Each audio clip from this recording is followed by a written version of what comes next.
Se convirtió gracias al cine en la casa encantada más famosa del mundo, pero el libro, El caso Amityville, señala irregularidades e incongruencias del proceso judicial en torno a una de las matanzas más célebres de Estados Unidos. No hubo espíritus, pero sí mafia, drogas y violencia doméstica. Son las 3:15 de la madrugada del 13 de noviembre de 1974. Un joven de 23 años, Ronald DeFeo, hijo, más conocido como Butch, se levanta y, rifle en mano, ejecuta a su familia al completo, sus padres y sus 4 hermanos. Todos mueren boca abajo en la cama, como si ninguno se hubiese despertado con los disparos, y sin haber sido drogados. Como si una fuerza sobrenatural hubiera silenciado, de algún modo, el rifle y mantenido a las 6 víctimas en un extraño trance hasta la llegada de su fatal destino. Así comienzan buena parte de las más de 30 películas de terror inspiradas en el parricidio de la localidad neoyorquina de Amityville, desde la original y más famosa de todas ellas, Terror en Amityville, 1979, para después narrar cómo otra familia se muda a esa casa y comienza a experimentar fenómenos paranormales. Estas películas con frecuencia llevan un rótulo de inspirada en hechos reales, porque, sorprendentemente, tienen algo a lo que remitirse: la sentencia judicial del caso, dictada en 1975, que no hizo mención a ningún espíritu maligno pero consideró plausible este relato. En el libro El caso Amityville, reinvestigando los asesinatos de la familia DeFeo, escrito en 2002 y publicado ahora por primera vez en España por la editorial Applehead, el autor Rick Osuna repasa todas las irregularidades que rodearon el proceso, los obstáculos que encontró la defensa para acceder a pruebas no tenidas en cuenta y las prisas por encarcelar a un culpable, antes siquiera de tener una versión coherente de los hechos. Osuna ha abogado, durante años y desde su página especializada, por una reapertura del caso, sin pretender que el asesino múltiple confeso Butch DeFeo, fallecido en marzo de 2021 a los 69 años en la cárcel, fuese liberado, sino que se depurase la responsabilidad auténtica que él tuvo en los asesinatos. Una responsabilidad sobre la que se ha especulado desde el primer momento de su detención, puesto que ya entonces las autoridades dieron por hecho que el crimen tuvo que haberse perpetrado entre varias personas. En las conclusiones de su investigación, el autor sostiene que Bush mató a sus padres, Ronald y Louise DeFeo, con la ayuda de un amigo, pero que los niños murieron a manos de su hermana Dawn, de 18 años, asesinada también por Bush aparentemente tras ver la atrocidad que ella acababa de cometer. Ronald DeFeo, hijo, llega a los juzgados de Long Island pocos días después de ser acusado de los asesinatos de sus padres y de sus 4 hermanos. Creo que Dawn estuvo involucrada y el simple hecho de decirlo me entristece, porque se trataba de una chica dispuesta a cualquier cosa con tal de abandonar su casa y escapar de sus padres, reafirma Rick Osuna, consultado por ICON vía correo electrónico. El autor se remite, entre otros argumentos, a la declaración jurada que firmó en 1974 el novio de la joven, con quien ella quería mudarse a Florida, sin haber salvado aún el escollo de la desaprobación de sus padres. También aporta como prueba la letra de una canción supuestamente cómica escrita tiempo antes por Dawn, The Night the DeFeos Died, la noche en que murieron los DeFeo, título original del libro, donde fantaseaba con el asesinato de su familia. La segunda y más impactante parte del libro de Osuna está dedicada a la reconstrucción de la vida personal de la familia DeFeo, a partir de su llegada al número 112 de Ocean Avenue, en Amityville, que compraron en 1965. Aunque los medios sensacionalistas pusieron el acento en el letrero de Ig-Opes, Grandes Esperanzas, que el padre había colgado en la entrada como símbolo de la prosperidad que buscaban y se truncó aquella noche de 1974, aquello estaba muy lejos de ser un hogar idílico, según los vecinos y conocidos a los que el escritor entrevistó durante la investigación. El infierno doméstico descrito tenía en el centro el carácter explosivo del padre, Ronald DeFeo, que maltrataba a su esposa e hijos.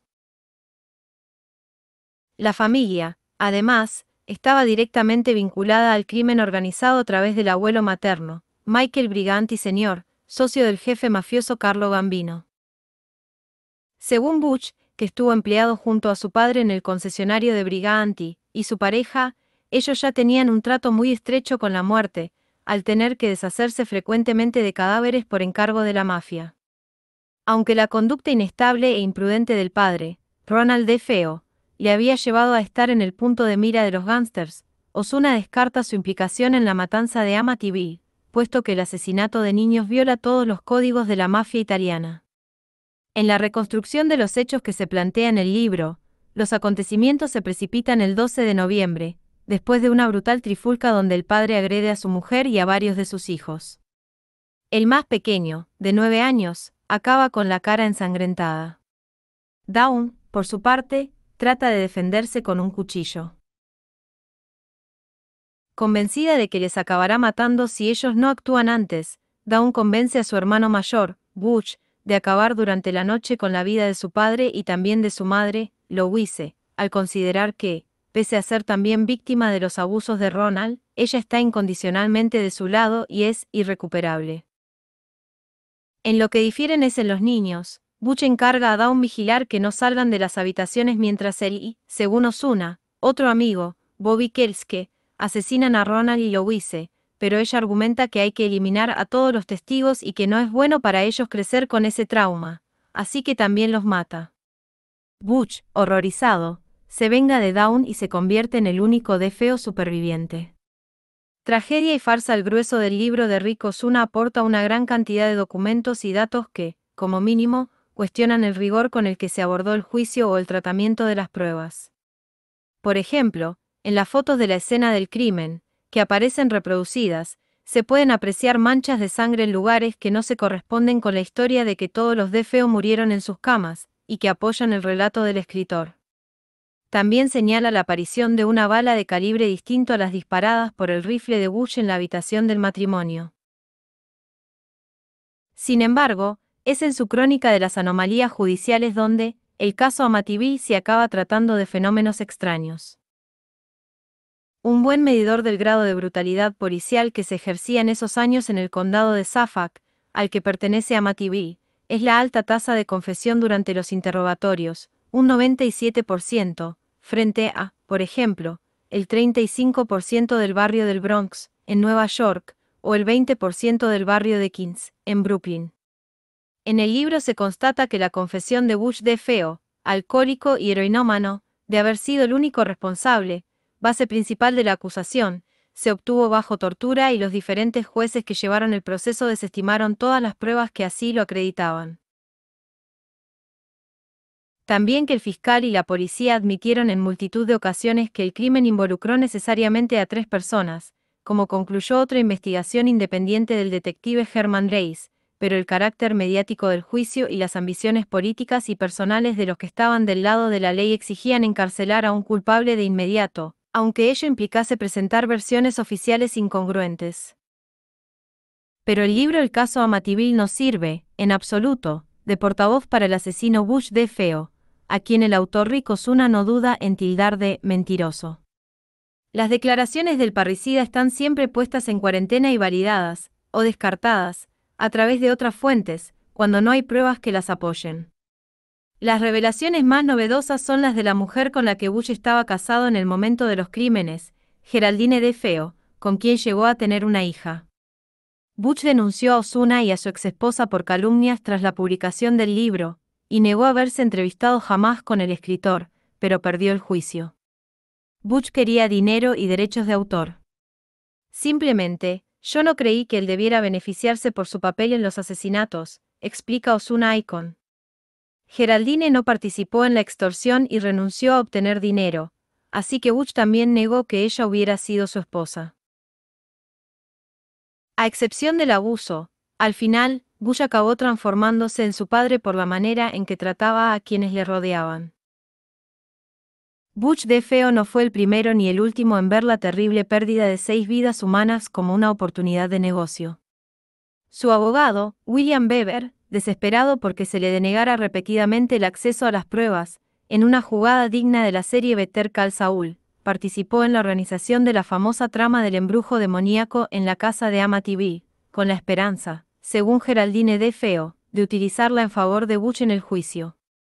Así, Beber montó una sociedad con la familia Lutz, siguientes habitantes del edificio, quienes, a través del libro Superventas Aquí vive el horror, escrito por Hyan Son y publicado en 1977, difundieron la surtida gama de experiencias sobrenaturales que habían vivido durante los 28 días que, según ellos, pasaron allí.